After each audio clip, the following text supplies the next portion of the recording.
Bērni mūsu izglītības iestādē ierodās pēc vispār izglītojošās skolas nodarbībām. Tas ir dienas vidū. Viņiem nodarbības norit līdz vakaram. Bērni ir sadalīti mācību klasēs atbilstoši vecumam.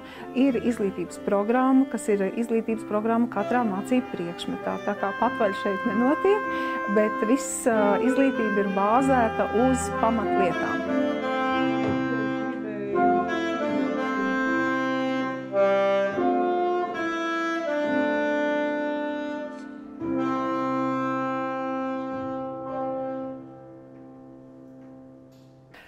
Māksla ir ļoti svarīga, tāpēc, ka viņa pirmkārt ļauj bērnam atrast pašam sevi, ieskatīties pašam sevi, savā individualitātē un tālāk rast to savienojumu starp domāšanu, sevi un izpausmi. Un tās ir tādas 3 dimensijas, caur kurām ejot, viņš vienkārši aug un atklāja pasauli.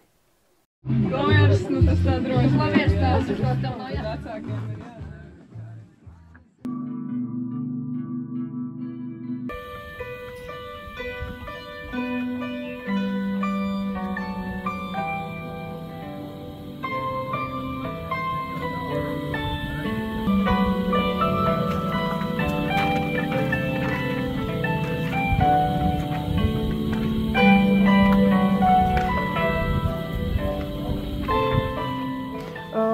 Saprast par to, vai viņi ir līdzdalīgi pasaules uzlabošanā, bērniem nāksies. Un šobrīd nākās būtībā mācību procesu uz to arī strādā, lai tieši tādas humanizējošas vērtības domāšanā cilvēkā nostiprinātos arī jauniešos caur dažādām domām, projektiem, mācībām, piemēriem.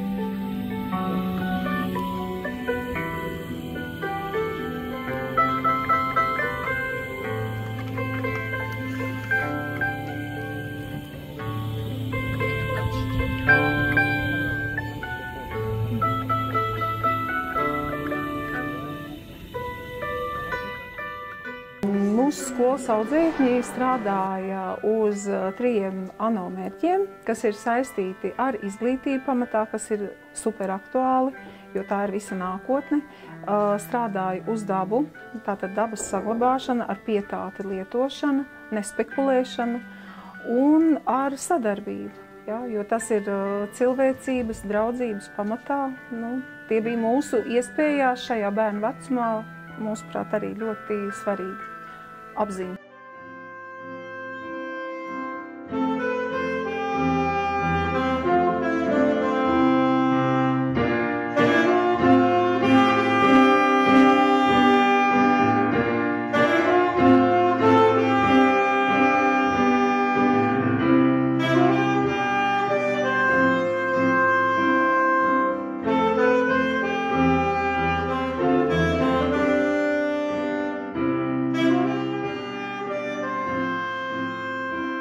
Paradīzes projekts, man liekas, skolai bija ļoti vietā, jo tieši savienojoties ar šiem ANO mērķiem, jauniešiem dabiskā veidā viņš bija saprotams, dabiski viņā bija iespējams iekļauties, un drusciņ tādam svaigam skatījumam, savai līdzdalībai, mūsuprāt, tas bija tāds veiksmīgs brīdis šajā pavasarī.